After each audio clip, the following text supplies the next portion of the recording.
আমাদের সবার জীবনেই কিছু না কিছু সমস্যা আছে, আমরা বলি আর নাই বলি। তাই কিছু টিপস তো ফলো করতেই হবে ভালো থাকার জন্য। এই যেমন লেবুটা গত সপ্তাহে তোমাদের দেখিয়েছিলাম, প্রতি শনিবার চেঞ্জ করে আজও তাই করলাম। আর অমাবস্যা বলে একটু কর্পূর নিয়ে বাড়ির চারিদিকে রেখে দিলাম, এমনকি রান্নাঘরও। এবার আসি সকালে কি করলাম। সকালে উঠে দেখলাম বাইরের দিকটা পুরো ধোঁয়া, শুনলাম দূরে একটা বাড়ি ভেঙে ফ্ল্যাট তৈরি হবে। এরপর এই বিছনাটা তুলতে এসেছিলাম, কিন্তু মা আর তুলতে দেয়নি, নিজে তুললো। অন্যদিকে মা আটা মাখছে, আমি একটু রান্নাঘরে গিয়ে একটু ছবি টবি তুলছি।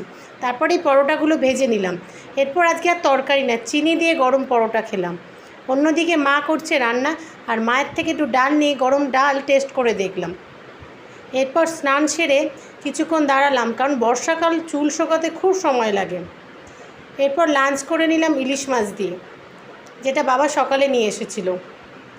এরপর বিকালে একটু গরম চা খেলাম আদা দিয়ে। এইভাবেই আজ দিনটা কাটালাম।